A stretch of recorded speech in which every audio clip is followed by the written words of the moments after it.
नमस्कार। आज हम एक ऐसी रचना की गहराइयों में उतरने वाले हैं जो शायद करोड़ों लोगों के जीवन का हिस्सा है, हनुमान चालीसा। ज्यादातर लोग इसे संकट के समय याद करते हैं, एक एक शक्तिशाली मंत्र की तरह। लेकिन क्या ये सिर्फ उतना ही है? हमारे पास जो स्रोत हैं वो एक YouTube वीडियो का विश्लेषण है और वो बताते हैं कि ये 40 छंद सिर्फ एक प्रार्थना नहीं है। ये तो मतलब व्यक्तित्व विकास और मनोविज्ञान का एक पूरा खाका है। तो आज हमारा मिशन ये समझना है कि हनुमान चालीसा को इतना शक्तिशाली क्या बनाता है। क्या ये केवल भक्ति है या इसमें जीवन जीने का कोई गहरा दर्शन भी छुपा है? बिल्कुल। और ये सवाल बहुत जरूरी है। हम आज यही जानने की कोशिश करेंगे कि गोस्वामी तुलसीदास ने इसे किन परिस्थितियों में लिखा था और कैसे कैसे इसका हर शब्द, हर चौपाई साहस, विनम्रता और निस्वार्थ सेवा का एक पाठ बन जाता है। ये सिर्फ पढ़ने की चीज नहीं है, बल्कि चेतना को एक अलग ही स्तर पर ले जाने का जरिया है। तो चलिए इसकी शुरुआत वहीं से करते हैं जहां से इसकी रचना हुई। 16वीं शताब्दी, गोस्वामी तुलसीदास जी। हमारे स्रोत बताते हैं कि ये किसी शांत सुखद क्षण में नहीं लिखी गई थी। तुलसीदास जी उस समय वो काफी बीमार थे और कहते हैं कि उसी पीड़ा में उन्हें हनुमान जी के दिव्य स्वरूप के दर्शन हुए। यह रचना उसी प्रेरणा का नतीजा है। और जो बात मुझे सबसे ज्यादा छूती है वो है इसकी शुरुआत। इतनी शक्तिशाली रचना लिखने से पहले तुलसीदास जी क्या करते हैं? वो लिखते हैं, श्री गुरु चरण सरोज रज निज मनु मुकुर सुधारी। यानी मैं अपने गुरु के चरण कमलों की धूल से अपने मन रूपी दर्पण को साफ करती हूँ। ये कमाल की विनम्रता है। ज्ञान की शुरुआत ही इस विकृति से होती है कि मैं अभी अज्ञानी हूँ, मुझे अपने मन को साफ करना है। ये तो अहंकार को पूरी तरह से मिटा देने वाली बात है। और फिर वो हनुमान जी के स्वरूप का वर्णन करते हैं, जो अपने आप में बहुत प्रतीकात्मक है। कंचन बरन बिराज सुबेसा, कानन कुंडल कुंचित केसा। मतलब सोने जैसा शरीर, सुंदर वेशभूषा। ये सिर्फ शारीरिक सुंदरता नहीं है, है ना? बिल्कुल नहीं। यहाँ हर शब्द का एक गहरा अर्थ है। स्वर्ण शरीर यानी सोने जैसी कांति, ये आंतरिक पवित्रता और दिव्यता का प्रतीक है। सोना एक ऐसी धातु है जो कभी मैली नहीं होती, आग में तपकर और निखरती है। ये उनके चरित्र की दृढ़ता को दिखाता है। फिर आता है, हाथ वज्र और ध्वजा बिराजे, कांधे मूंज जनेऊ साझे। वज्र और ध्वजा मतलब असीम शक्ति और विजय का प्रतीक। हाँ, लेकिन ये शक्ति किसके लिए है? धर्म की स्थापना के लिए। और कंधे पर जनेऊ, ये तो ज्ञान और धर्म में उनकी गहराई को दिखाता है। तो पहले ही कुछ छंदों में तुलसीदास जी एक ऐसा आदर्श चरित्र गढ़ देते हैं जिसमें विनम्रता है, पवित्रता है, शक्ति और ज्ञान सब कुछ है। और इन सब का निचोड़ है सेवा भाव। हनुमान जी के पास ये सब कुछ है, लेकिन उन्होंने कभी इसका इस्तेमाल अपने लिए नहीं किया। उनका पूरा जीवन, उनकी सारी शक्तियां सिर्फ राम काज के लिए समर्पित थी। यहीं से हमें निस्वार्थ कर्म का पहला और सबसे महत्वपूर्ण पाठ मिलता है। शक्ति जब सेवा से जुड़ जाती है, तभी वो दिव्य बनती है। यहाँ से बात और भी दिलचस्प हो जाती है। हनुमान जी को हम अक्सर उनकी शक्ति के लिए याद करते हैं, पहाड़ उठाना, समुद्र लांघना। लेकिन तुलसीदास जी उन्हें ज्ञान गुण सागर कहते हैं, यानी ज्ञान और गुणों के महासागर। ये सिर्फ शारीरिक बल की बात नहीं है। यही तो हनुमान चालीसा का सार है। वो हमें एक अधूरे नायक का चित्र नहीं देती। हनुमान जी सिर्फ बलवान नहीं हैं, वे विद्यावान, गुणी, अति चातुर भी हैं। उनमें विद्या है, गुण है और असाधारण चतुराई यानी विवेक है। स्रोत इस पर एक बहुत जरूरी सवाल उठाता है, शक्ति का विवेकपूर्ण इस्तेमाल कैसे किया जाए। इसका सबसे अच्छा उदाहरण शायद लंका दहन की घटना है। वो चाहते तो अपनी शक्ति से पूरी लंका को एक ही पल में भस्म कर सकते थे, लेकिन उन्होंने ऐसा नहीं किया। उन्होंने पहले पूरी रणनीति बनाई। वे एक दूत के रूप में गए, सीता माता से मिली, उन्हें सांत्वना दी, रावण के अहंकार को चुनौती दी, उसे चेतावनी दी, और जब सारे शांतिपूर्ण रास्ते बंद हो गए, तब उन्होंने अपनी शक्ति का प्रदर्शन किया। ये सिखाता है कि शक्ति का इस्तेमाल हमेशा नीति और विवेक से होना चाहिए। बिना विवेक की शक्ति सिर्फ विनाश करती है, सृजन नहीं। स्रोत में उनके बाल रूप का भी जिक्र है, जब वो सूर्य को एक मीठा फल समझकर निकलने दौड़ पड़ते हैं। ये एक बच्चे की सहज जिज्ञासा और अपार क्षमता को दिखाता है। लेकिन बाद में देवताओं से उन्हें जो अष्ट सिद्धि और नवनिधि का वरदान मिलता है, वो उनकी साधना और सेवा के कारण है। बिल्कुल। ये हमें बताता है कि महानता जन्म से नहीं मिलती, उसे साधना पड़ता है, उसे अर्जित करना पड़ता है। और हनुमान जी के मामले में ये सेवा और समर्पण से अर्जित हुई।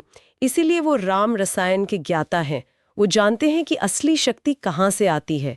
यह हमें सोचने पर मजबूर करता है कि क्या हम अपनी प्रतिभा और ज्ञान का उपयोग केवल अपने फायदे के लिए कर रहे हैं या किसी बड़े उद्देश्य के लिए। और यही शक्ति और ज्ञान उन्हें एक बेहतरीन रक्षक भी बनाती है, जो शायद उनका सबसे प्रसिद्ध रूप है, संकट मोचन।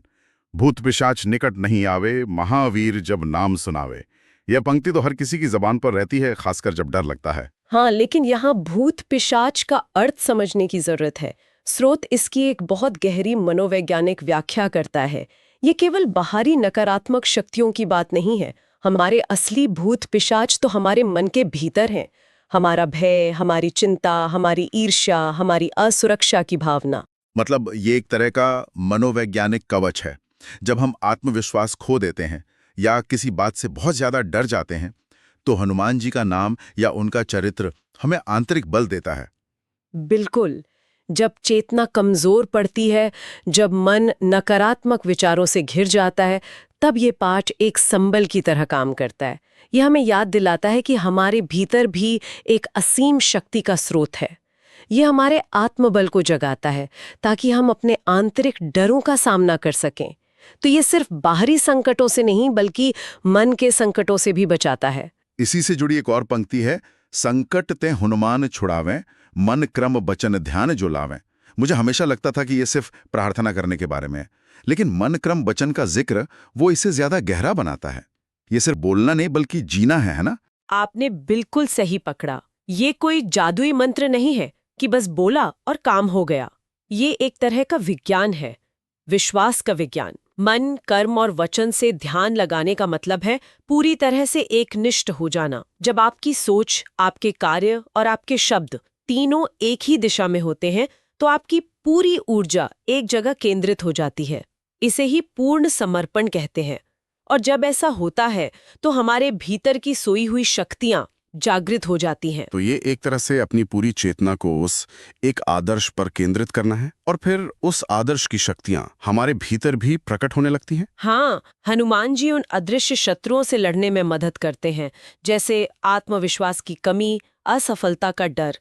जब आप उनके चरित्र का ध्यान करती हैं, जो कभी नहीं हारे, जिन्होंने कभी हार नहीं मानी, तो वो गुण आपके अवचेतन मन में भी उतरने लगते हैं। तो इन सब बातों का सार क्या निकलता है? अगर हम शक्ति, ज्ञान, रक्षा इन सब को एक धागे में पिरोएं, तो वो धागा क्या होगा? वो धागा है निस्वार्थ सेवा। हनुमान चालीसा का मूल दर्शन यही है। एक पंक्ति है जो उनके पूरे चरित्र को परिभाषित कर देती है, राम काज करीबे को आतुर। वो हमेशा राम के काम के लिए उत्सुक रहते हैं। आतुर शब्द यहाँ बहुत शक्तिशाली है। ये सिर्फ इच्छा नहीं है, ये एक बेचैनी है, एक गहरी उत्सुकता, जैसे कोई प्यासा पानी के लिए आतुर होता है। बिल्कुल, ये केवल शारीरिक गति नहीं है, ये उनके हृदय की भक्ति का प्रमाण है। उनके लिए संजीवनी बूटी लाना या लंका जलाना कोई चमत्कार नहीं था, ये उनका कर्तव्य था, उनकी सेवा थी, और उन्होंने कभी इसका श्रेय नहीं लिया, कभी नहीं कहा कि ये मैंने किया। उनका हर काम भगवान को समर्पित था। यही बात उनके साधारण से दिखने वाले कामों को भी दिव्य बना देती है। आज के दौर से अगर इसकी तुलना करें तो ये बहुत प्रासंगिक लगता है। हम सब अपने कामों में लगे हैं, लेकिन क्या हमारे जीवन में किसी बड़े उद्देश्य के लिए वैसी आतुरता है, या हम सिर्फ अपने स्वार्थ, अपनी तरक्की के चक्र में फंसे हुए हैं? यही सवाल ये अध्याय हमसे पूछता है। ये हमें अपने रोजमर्रा के कामों को भी सेवा का रूप देने के लिए प्रेरित करता है। जब हमारा काम सिर्फ हमारे लिए नहीं बल्कि किसी बड़े लक्ष्य के लिए होता है, तो उसमें एक अलग ही ऊर्जा आ जाती है। सेवा और समर्पण की बात को आगे बढ़ाते हुए एक और पंक्ति है जो भक्ति की पराकाष्ठा को दिखाती है। प्रभु चरित सुनिबे को रसिया, राम लखन सीता मन बसिया। इसका क्या अर्थ है? ये सिर्फ कथा सुनना तो नहीं हो सकता? नहीं, ये उससे कहीं ज्यादा गहरा है। रसिया होने का मतलब है उस कथा में आनंद लेना। वो कथा उनकी आत्मा का भोजन है। जैसे हमें अच्छा संगीत सुनने में, अच्छी किताब पढ़ने में रस आता है, वैसे ही हनुमान जी को प्रभु की कथा सुनने में रस आता है। और दूसरी पंक्ति और भी महत्वपूर्ण है, राम लखन सीता मन बसिया। यानी राम, लक्ष्मण और सीता सिर्फ उनके आराध्य नहीं है, वो उनके मन में बसते हैं। जब भगवान मंदिर में नहीं मन में बस जाए, तो फिर व्यक्ति का हर काम, हर सांस पूजा बन जाती है। ठीक यही बात स्रोत हमें यही बताता है। जब आपका आदर्श आपके हृदय में बस जाता है तो आप उसके जैसा ही आचरण करने लगती हैं। और हनुमान जी की महानता देखिए, स्रोत ये भी कहता है कि उन्हें ये परम ज्ञान है कि श्री राम स्वयं परब्रह्म है, सृष्टि के रचयिता हैं। ये जानते हुए भी वो एक विनम्र सेवक बने रहते हैं। ये तो अद्भुत है। ज्ञान का अहंकार नहीं, बल्कि ज्ञान से जन्मी विनम्रता। यही उनकी भक्ति की सबसे बड़ी खूबसूरती है। ये अध्याय हमें सिखाता है कि सच्ची सेवा और भक्ति में प्रेम, ज्ञान और विनम्रता, इन तीनों का संगम होना जरूरी है। जब ये तीनों मिलते हैं तो कोई भी काम छोटा या बड़ा नहीं रह जाता, हर काम एक यज्ञ बन जाता है। अब हम अंतिम भाग पर आते हैं, जहां हनुमान चालीसा की प्रासंगिकता आज के युग यानी कलियुग से जुड़ती है। जो सतबार पाठ कर कोई छूट ही बंदी महासुख होई। यहाँ बंदी यानी बंधन का क्या मतलब है? यह सिर्फ जेल या किसी सांसारिक बंधन की बात नहीं है। स्रोत के अनुसार यहाँ हमारे मन के बंधनों की बात है। हमारी इच्छाएं, हमारी वासनाएं, हमारा क्रोध, हमारा भय, यही तो असली बंधन है जो हमें दुखी करते हैं। बार बार श्रद्धा से पाठ करने का मनोवैज्ञानिक असर ये होता है कि हमारा मन इन नकारात्मक भावों से शुद्ध होने लगता है। हमारी सोच में स्पष्टता आती है। तो ये एक तरह की मेंटल क्लीनिंग या मानसिक शुद्धि की प्रक्रिया है। हाँ, आप कह सकती हैं।